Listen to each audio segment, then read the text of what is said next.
Ele foi ministro de Secretaria de Governo, ministro das Comunicações do Brasil, chefe da Secretaria de Relações Institucionais, ministro do Trabalho e Emprego, ministro da Previdência Social, deputado federal entre 1999 e 2014. Ricardo Berzoini, tudo bem? Você chegou a ver essa imagem aqui com os bolsonaristas batendo continência ao Trump? Eu vou começar com essa pergunta. Você, com experiência longa na Câmara dos Deputados, como você enxerga esse movimento bolsonarista, enfim, bajulando Trump dentro do Congresso brasileiro? Bom dia, Felipe. Bom dia, Yuri. Prazer estar com vocês, com a Zenha também. É patético, né? É impressionante que os bolsonaristas, a começar do próprio Bolsonaro e do Eduardo, produzem provas contra si mesmo o tempo todo. Nesse caso, é uma prova política, né? Porque o Trump está absolutamente ensandecido com essa questão das tarifas. E colocando tarifas sobre setores que vão prejudicar o Brasil e os consumidores americanos. E aí um grupo de parlamentares absolutamente sem noção vão fazer homenagem, desfraudar uma bandeira do Trump. Ou seja, mostrar que eles são absolutamente desacoplados da realidade brasileira. Nós temos empresas brasileiras que exportam muito para os Estados Unidos. Para a economia brasileira como um todo, é importante, mas não vai provocar um estrago muito grande. Mas, por exemplo, lá em Santa Catarina, nós temos 3 ou 4 empresas da área tecnológica que exportam 20% a 30% da sua produção para os Estados Unidos. No interior de São Paulo, temos a Embraer, em Gavião Peixoto e em São José dos Campos, que também exportam bastante. Temos o setor de laranja, o setor de café, o setor de carne. Todos esses setores empregam muita gente, então eles vão perder empregos, vão perder faturamento. E o Brasil vai perder, como eu disse, não é um estrago absurdo, porque impacta mais ou menos 1,5% do PIB, mas vai perder também.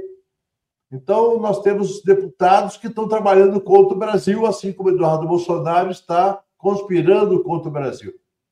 É patético. A única coisa que dá para dizer é patético e merece uma investigação rigorosa, porque esses deputados prestam juramento, eu prestei por 4 vezes, dizendo que vão cumprir a Constituição, e estão descumprindo, ao fazer a exaltação de um país estrangeiro que está prejudicando o Brasil, e que tem que também juram defender os interesses do Brasil.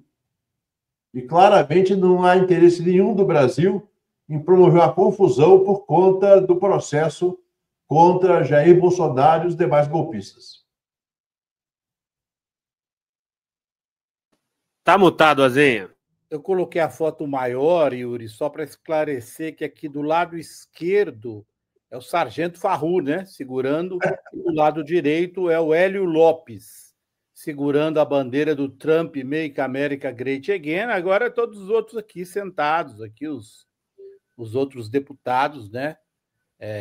Que, como disse o Berzoini, sem qualquer assim. Agora, Berzoini, o governo brasileiro aparentemente está tentando negociar, é o que diz o ministro Fernando Haddad, mas as portas de negociação, ao menos publicamente, não se abriram nos Estados Unidos. O que o Trump quer?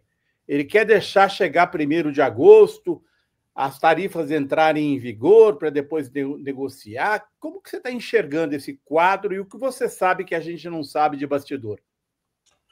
Bom, primeiro, acho que é quase impossível presumir o que o Trump quer, de fato. O fato é que até a véspera ele pode eventualmente adiar a tarifa ou pode anunciar outra tarifa, mas eu acho que o Brasil não deve contar com isso. E o Haddad deu uma entrevista ontem mostrando muita tranquilidade. Está preocupado, obviamente, porque isso impacta a economia, mas não é um estrago monumental para a economia brasileira como um todo, mas para algumas empresas que são mais dependentes dessas exportações. Então, vamos pensar bem. Você acha que o consumidor americano vai deixar de tomar café ou vai deixar de tomar suco de laranja? Não, ele pode tomar menos ou, eventualmente, os fornecedores procurarem outros produtos para substituir. Mas a exportação não vai cair a zero. Vai haver uma mudança de foco. Os exportadores brasileiros já estão procurando alternativas. Porque também é bom lembrar, eu levantei ontem, numa pesquisa na internet, quem são os grandes produtores de café, suco de laranja e carne. Não tem alternativas relevantes. Não há produção excedente no mundo hoje, no curto prazo, pelo menos, para suprir uma eventual ausência de compras do Brasil. A Embraer está com a maior carteira da história. Não é só importações americanas. Tem importações da Ásia, da África, da Europa e tem importações da América do Sul. Ou seja, ela tem uma carteira de entrega. Provavelmente algumas empresas americanas compradoras vão querer renegociar isso, mas também vão pressionar o governo americano. Então, é um processo complexo que nós só vamos conhecer as consequências ao longo do tempo. Porque não é assim, as empresas se planejam, se organizam e muitas delas já estão procurando formas alternativas de atender. E, como eu disse, pode ser que lá na véspera do dia 1º de agosto, que é daqui a 9 dias, pode ser que o Trump mude ideia, porque já mudou em relação à China, já mudou em relação à Europa, e é um problema que hoje atinge vários países. Ou seja, se o Trump mantiver essa posição, os países vão ser obrigados ou a retalhar em tarifas ou a reorganizar a sua estratégia exportadora para firmar acordos bilaterais ou em blocos para conseguir contornar essa dificuldade. Antes de uma próxima pergunta do Felipe, eu queria apenas complementar uma informação que o Ricardo Berzoini trouxe aqui, né? O Ricardo Berzoini mencionou Santa Catarina, que é um estado bem bolsonarista. Bom, Santa Catarina exportou para os Estados Unidos, no ano passado, 1 bilhão e 700 milhões de reais, em 2024. No primeiro semestre... Reais ou dólares? Desculpe, 1 bilhão e 700 milhões de dólares, desculpe. No primeiro semestre deste ano, 850 milhões de dólares, viu? E assim, e são vários setores que dependem muito lá em Santa Catarina, especificamente do mercado dos Estados Unidos. Então, você tem móveis de madeira, não, mas principalmente madeira para construção civil, motores elétricos e autopeças. Mas você também tem móveis de madeira, madeira MDF, compressores de ar, transformadores elétricos, revestimentos cerâmicos, iates, bombas de líquidos, carne suína, couro bovino, gelatina, suco de frutas, madeira densificada. O que eu queria dizer aqui, viu, o Ricardo Berzoini, é que às vezes as pessoas não se dão conta, mas um pequeno produtor mesmo, o cara que faz a gelatina que manda para os Estados Unidos, esse vai ter que, ou ele acha outro mercado, ou ele vai ter que demitir, né? Exatamente. A expectativa é de, no mínimo, 110 mil empregos perdidos no Brasil. E o bolsonarismo não está nem aí com isso, Berzoini. Não. Olha, eles nunca tiveram, né, Zé? O bolsonarismo, em relação à economia, é absolutamente irresponsável. O que eles fizeram durante a pandemia, a pretexto de defender a economia, eles desorganizaram setores inteiros que não tinham mais condição de manter sua produção. E o governo Bolsonaro, do governo com o Paulo Guedes, só atrapalhou a economia brasileira. A turma da Faria Lima, que acreditava nele, uma boa parte se desencantou rapidamente. Então, é preciso entender que esse pessoal não tem nem noção do que é a integração econômica mundial. Quando há até setores que não são bolsonaristas diretamente falam que está errado o Brasil investir na relação com os BRICS, a relação do Brasil com os BRICS hoje é muito maior, mas muito maior do que a relação com os Estados Unidos. A relação do Brasil com o Canadá pode se fortalecer muito, porque o Canadá também está sofrendo a perseguição comercial do Trump. Então, é uma nova configuração internacional que o bolsonarista não entende. E que o Eduardo Bolsonaro está dando uma contribuição, talvez pedagógica, para mostrar como eles são irresponsáveis. Ele está comemorando diariamente as sanções, dizendo que vem mais ainda. Olha, se vier mais, é um prejuízo muito maior. Até agora, os 50% é grave, mas não é uma tragédia. Se vier mais sanções, nós podemos ter, de fato, uma perda de empregos, de arrecadação. Esses governadores bolsonaristas vão perder a arrecadação. O Tarcísio, o Ratinho Júnior, o Jorginho, o Zema vão perder a arrecadação. Então, é uma burrice enorme apoiar esse tipo de questão. Mesmo quando o Tarcísio tenta, nos últimos dias, relativizar as besteiras que falou, mas está claro que ele tem um compromisso com o Bolsonaro. E quem tem compromisso com o Bolsonaro está contra o Brasil, desde o começo do governo Bolsonaro, mas especialmente nesse momento. Bezoini, isso fica claro para a gente. Né? A gente consegue enxergar o movimento antipatriótico, a gente consegue enxergar os danos que fazem ao Brasil, que a família Bolsonaro está fazendo ao Brasil. Agora, você consegue ver dentro do Congresso, nas forças políticas conservadoras, inclusive, um abandono de barco?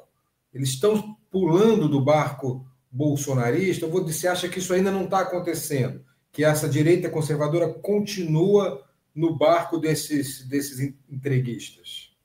Eu acho que tem uma parte grande do Centrão que está no barco do antipetismo e não do bolsonarismo. Ou seja, qualquer opção que seja viável para derrotar o Lula, eles podem embarcar.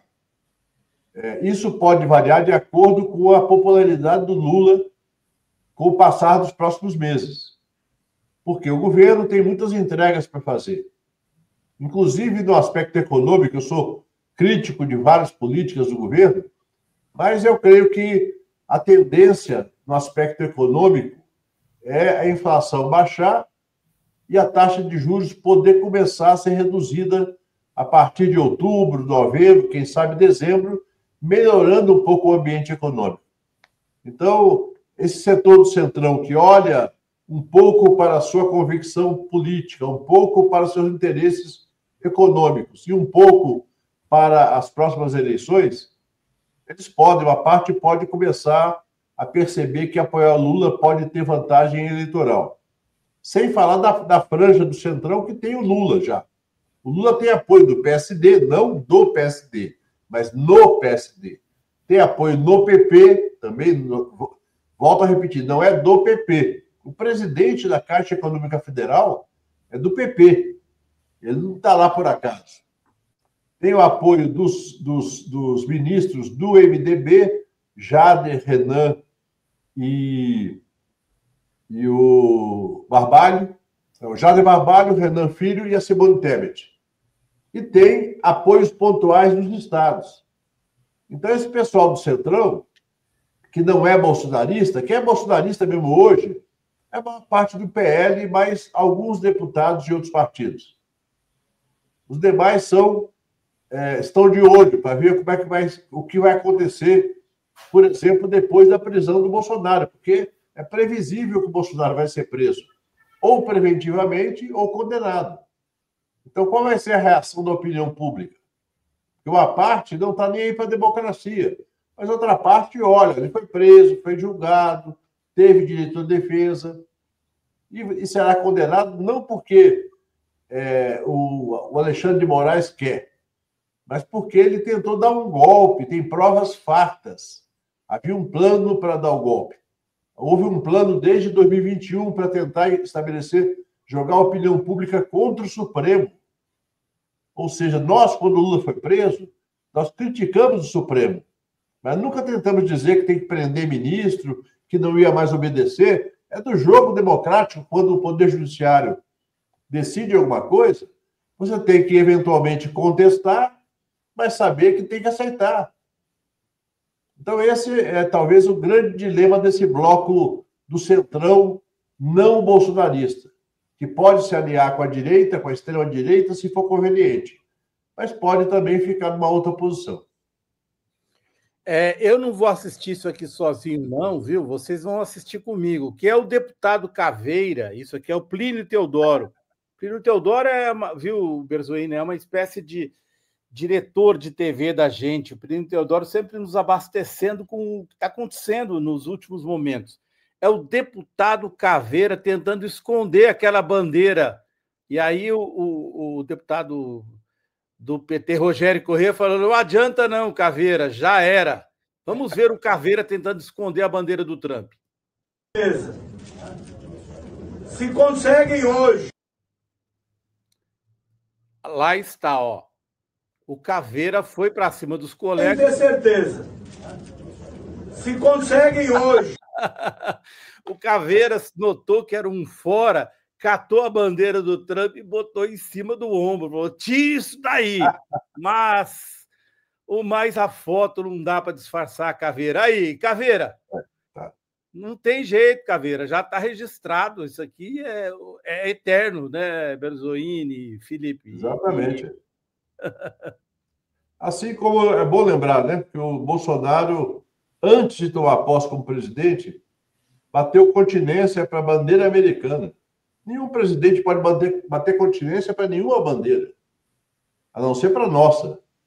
Se nós não somos nacionalistas radicais, porque está errado, tem que ser nacionalista no que interessa ao povo brasileiro.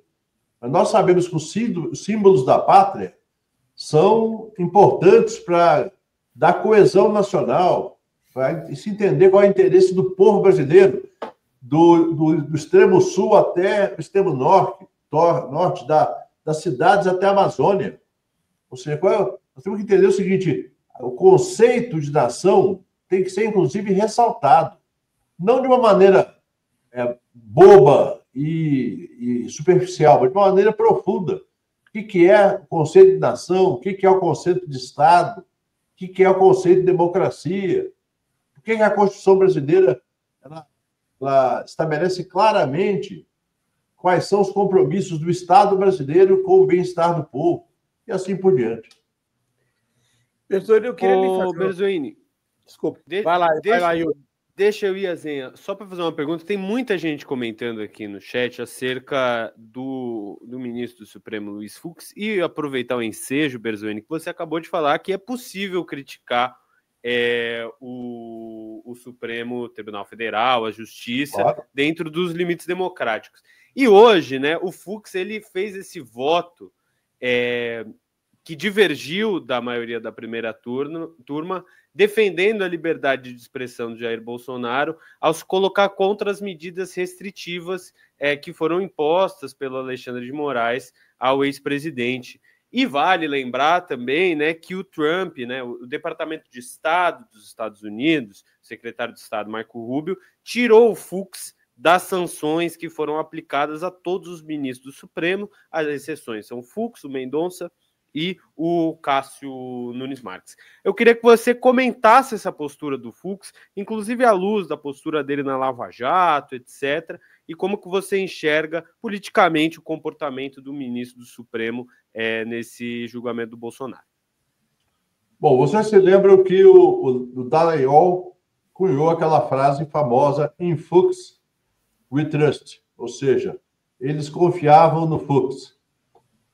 Não estou aqui querendo desautorizar a competência jurisdicional do ministro Fux, mas nós sabemos que ele atuou naquele período de uma maneira muito peculiar. Por exemplo, foi ele que proibiu o Lula de dar entrevista para a Folha de São Paulo, num período que a entrevista do Lula podia influenciar as eleições de 2018. Ou seja, é bom lembrar essas questões para dizer assim, nós respeitamos os 11 ministros, mas conhecemos a história de cada um deles. Na Lava Jato, foram poucos que tiveram coragem de denunciar a manipulação. Mesmo quando o Lula foi solto, foi 6-5. É bom lembrar isso. 5 votaram pelo absurdo que, depois da Vaza Jato, depois de tudo que nós ficamos sabendo a respeito da Operação Lava Jato, ainda tiveram 5 votos para manter a prisão do Lula.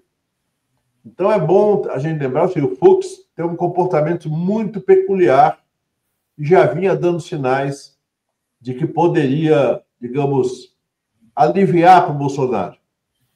E veja bem, no caso dele particularmente, também é bom lembrar que junto com os 2 ministros que foram nomeados pelo Bolsonaro, foi o único que manteve o visto para os Estados Unidos.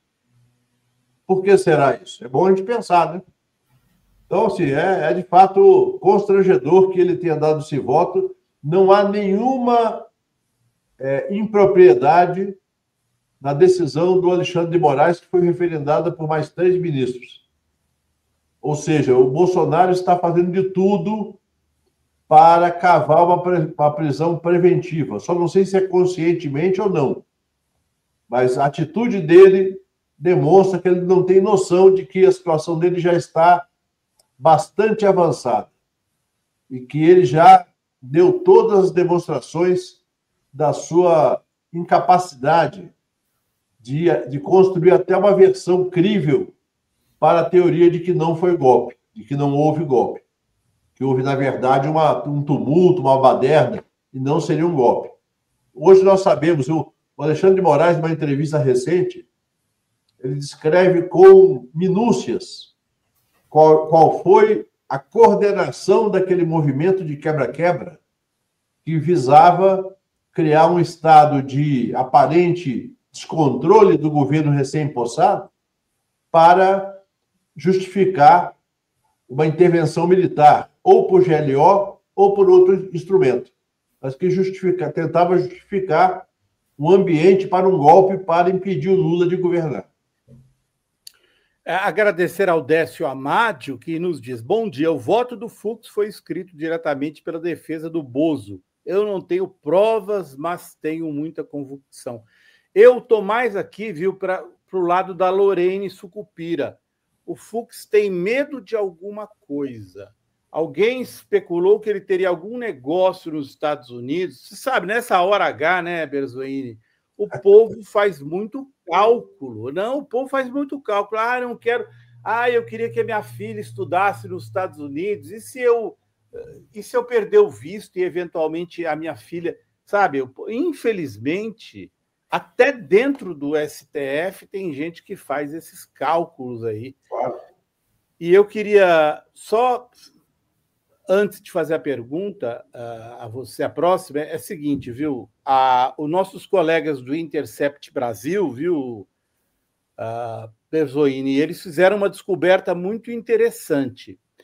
Você sabe que o USTR, o representante comercial dos Estados Unidos, abriu aquela investigação, você deve ter visto, é uma investigação ampla, com várias páginas, né? A gente já mostrou aqui. Inclusive, eles estão investigando o desmatamento na Amazônia e tal. O Intercept Brasil descobriu que o documento que abre o processo, Berzoini, foi escrita por uma ex-lobista de um dos maiores escritórios dos Estados Unidos, que hoje defende a Meta. A Meta, a dona do Facebook. O que você achou disso? Assim... Eu achei incrível essa revelação feita pelo Intercept. O documento base é de uma lobista ligada à Meta. E eu queria também que o Felipe falasse sobre isso, porque o Felipe é especialista em redes sociais. Berzoini, primeiro você. Não, primeiro é bom lembrar que esse tipo de investigação, entre aspas, é anual. Todos os anos o USDA faz um relatório sobre os principais países que os Estados Unidos têm negócios e levanta todos os eventuais problemas que eles identificam como problemas, como distorções, e buscam interferir nesses assuntos. Por exemplo, a questão da operação dos bancos americanos. Se há algum contencioso com o Banco do Brasil, com o Bradesco, com o Itaú, eles colocam no relatório. e buscam tomar providências. Normalmente, isso daí não acontece grande coisa com esse tipo de documento. Então, não é uma investigação que vai ter depois uma consequência drástica. Não, normalmente ficam 2, 3, 4 anos tentando negociar.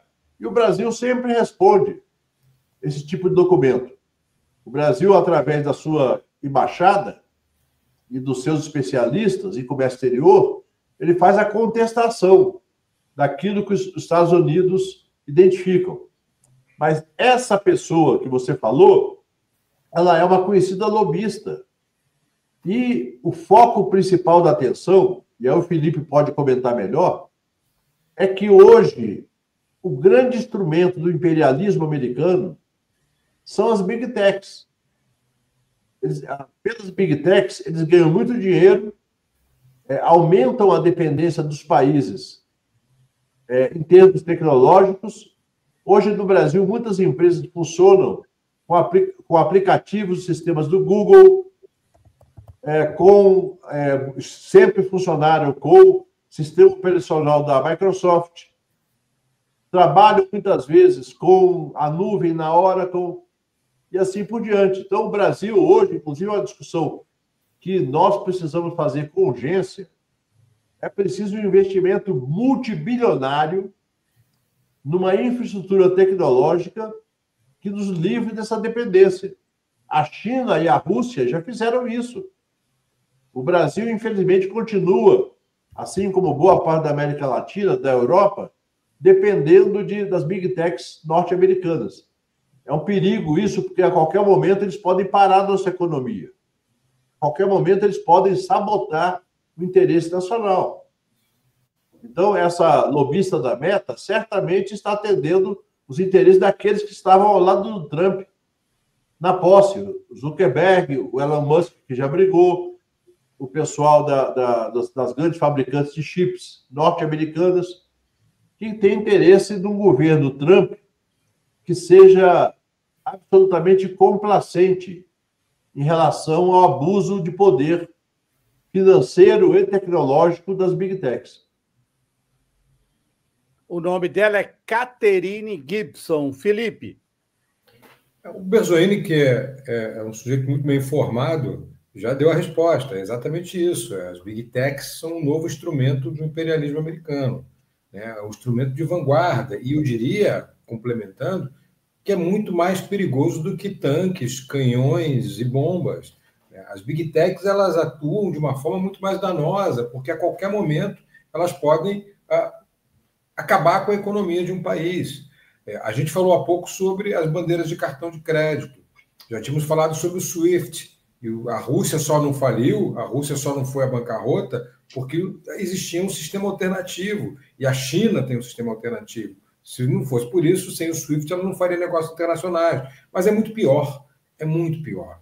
Toda a nossa comunicação hoje, inclusive essa que a gente está fazendo agora, neste momento, depende de Big Techs. Inclusive, nós poderíamos ser cortados nesse momento, meu caro Zenha, meu caro Berzoini, meu caro Igor. Para você ver o nível de dependência. Nós estamos aqui falando das Big Techs e elas podem nos cortar. Vou dar um outro exemplo, porque acho que o Berzoini já falou tudo, sobre a maneira como as Big Techs comandam esse novo imperialismo mencionado pelo Berzoini. A grande revolução no mundo da tecnologia é a inteligência artificial. Isso aí a gente tem, né, como pacífico nesse momento. Mas como se alimenta a inteligência artificial?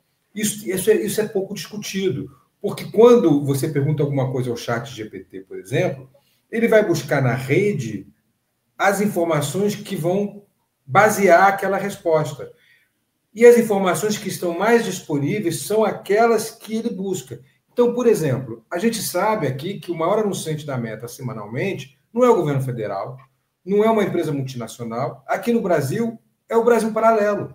O Brasil Paralelo, por exemplo, ele chega a ter semanas em que ele investe 2 milhões de reais, meu caro Azenha, na Meta.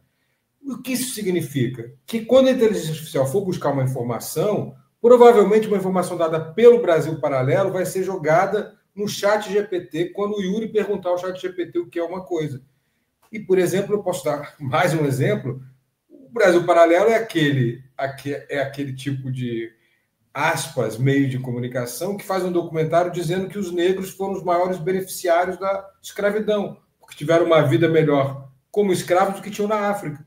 Então, talvez daqui a algum tempo, se você perguntar ao ChatGPT o que foi a escravidão no Brasil, ele responda: foi um movimento benéfico aos negros. Vocês estão entendendo o nível de loucura que é essa dependência das Big Techs?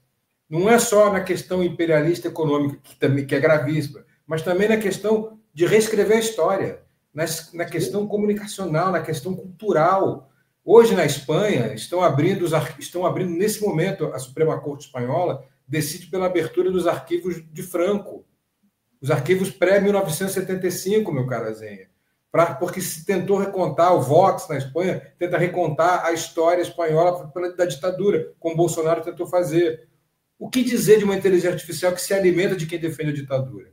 Então, isso é só para ilustrar o que o Berzoini disse, que, de fato, as Big Tech elas têm um papel-chave nesse novo imperialismo americano, daí o lobby, mas eu queria só ressaltar que não é apenas, como se fosse apenas, né? Mas não é apenas econômico, é também cultural e histórico. E isso pode entrar no inconsciente coletivo, no controle do imaginário de todos os países. É disso também que a gente está falando. Como foi, Alzeia, é importante lembrar, o cinema americano no pós-guerra, né? O cinema americano difundiu pelo mundo as versões americanas sobre o que foi a Segunda Guerra Mundial. Exato. Inclusive ocultando o papel fundamental da União Soviética para derrotar o Hitler. Para quem só assistiu o filme americano, quem derrotou o Hitler foi os Estados Unidos. Não viram a bandeira soviética no sacrifício de milhões de russos. Milhões de russos morreram na Segunda Guerra porque estavam na luta muito antes dos americanos e foram fundamentais para derrotar o Hitler. Então, assim, é toda uma cultura. Por exemplo, a venda do modo de vida americano para o Brasil e para todo mundo foi feita através dos sitcoms da TV americana, que eram vendidos para o Brasil, onde eram exibidos pela Record, pela Globo, pela TV Tupi, TV Excelsior, lá atrás do passado, que exibiam como se fosse aquele modo de vida a ser buscado pela população sem nenhum senso crítico. Comer comida industrializada, prejudicar a sua saúde comendo porcaria que os americanos fabricavam em larga escala das suas multinacionais em vários países e assim por diante.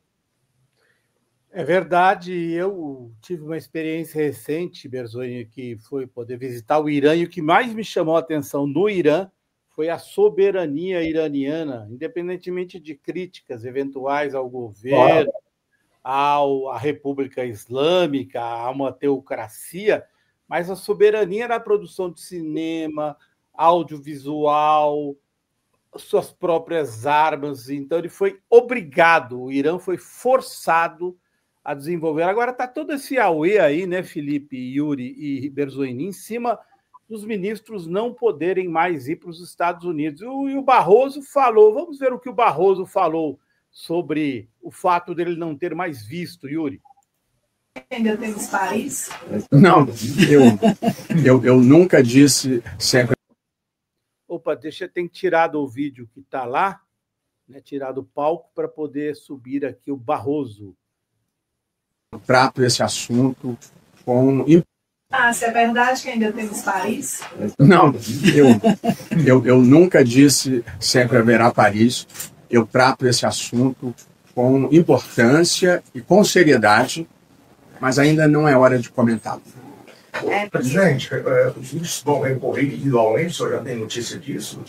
Há um caminho para recorrer, pelo menos? Esse é um assunto que nós não estamos comentando, nós estamos apenas observando os acontecimentos. Presidente, eu vou insistir mais uma vez, só porque o STF é muito citado nos anúncios de sanção, inclusive com tentativa de interferência mesmo. Como é que o senhor vê uma tentativa de interferência no judiciário brasileiro por um outro país? Nós não estamos comentando esse assunto. Estamos apenas cumprindo o nosso papel como a Constituição e a legislação brasileira determinam. Ensaboado o Barroso, não quis comentar, né, Berzoini? Acho que houve uma combinação interna, não? Deve ser, deve ser. Na verdade, assim, não vale a pena nesse momento, ficar tentando fazer tiradas.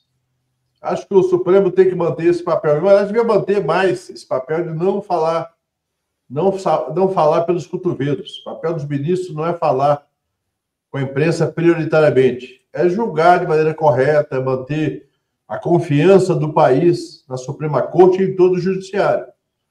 Então, acho que até essa prudência é elogiável. Mas o fato é que nós podemos falar por eles.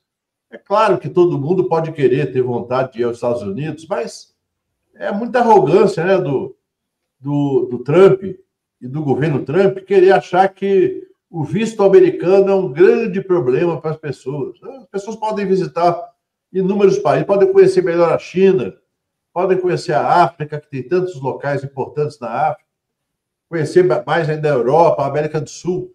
Os Estados Unidos é apenas um país para visitar, não é a capital do mundo como o Trump pensa. Ô, Berzoini, antes de te liberar aqui, eu sei que a gente já passou um pouquinho do tempo, mas eu queria fazer uma última pergunta, que é a seguinte: como que você enxerga o caminho para 2026 a partir desses ataques do Trump e dessa postura da extrema-direita, enfim, batendo continência aí para a bandeira americana? Como que você acha que vem o caminho para 2026 a partir desses fatos recentes? Primeiro, eu acho que o Lula está se posicionando muito bem. Ele está se comunicando com objetividade, não deixando o tom subir demais, mostrando que ele defende o seu papel como presidente, ele defende o país, o povo brasileiro, os interesses nacionais, o empresariado brasileiro. E, portanto, ele ganhou, digamos, uma aba na sua ação política que é muito importante. A outra discussão que eu acho que o governo não pode cair na tentação de transformar o assunto Bolsonaro e o assunto Trump no centro da política. É claro que ocupa um espaço grande, mas o mais importante nesse momento seria o governo organizar a sua agenda política para potencializar o conhecimento das entregas. Veja bem, uma coisa que era um problema, que é as fraudes no INSS. O governo agiu bem e já vai começar, depois de amanhã, a indenizar os prejudicados. Na saúde, são várias novidades importantes que o ministro Padilha está apresentando. Na educação, tem várias inaugurações para acontecer ainda esse ano. Na parte da economia, os indicadores continuam fortes, apesar do Banco Central, que prejudica a economia brasileira hoje, mas o emprego está bem, a inflação está demonstrando tendências de queda. Então, eu creio que o governo não pode também ficar só nessa agenda Trump e Bolsonaro. Vamos cuidar disso com firmeza, com competência. O Alckmin está exercendo um papel importante, mas vamos lembrar que o governo tem muitas realizações para mostrar. E que nós podemos chegar em 26 com uma aliança que não será grande formalmente. Eu continuo achando que a aliança do Lula, do ponto de vista da coligação formal, será apenas no campo da esquerda, 2024. E que nós teremos apoios pontuais do Partido Centrão e que a força eleitoral do Lula será determinante. Lula tem força pessoal, muito mais do que o PT e os demais partidos de esquerda, para fazer a composição das alianças e para ganhar essa eleição. Berzoini, muito obrigado pela sua presença aqui no Fórum 11h30. Queria agradecer novamente, dizer que as portas estão sempre abertas. Muito obrigado, viu? Eu que agradeço, um abraço para vocês que estão aqui na tela e para todos que estão assistindo. Obrigado. Obrigado.